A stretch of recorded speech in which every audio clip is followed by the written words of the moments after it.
Nasira ang TPMS sensor ng gulong ko. Ang dahilan ng pagkasira ay ang tire sealant na inilagay ko. Nasira din ang rubber washer ng TPMS sensor ko. Paano ba ang dapat gawin kapag nasira ang TPMS sensor? Gumamit lang ng needle at linisin ang dumi ng TPMS sensor.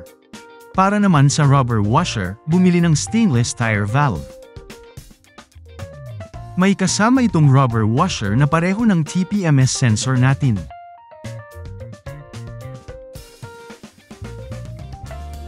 Maaari nating gamitin ito bilang kapalit ng rubber washer sa sensor.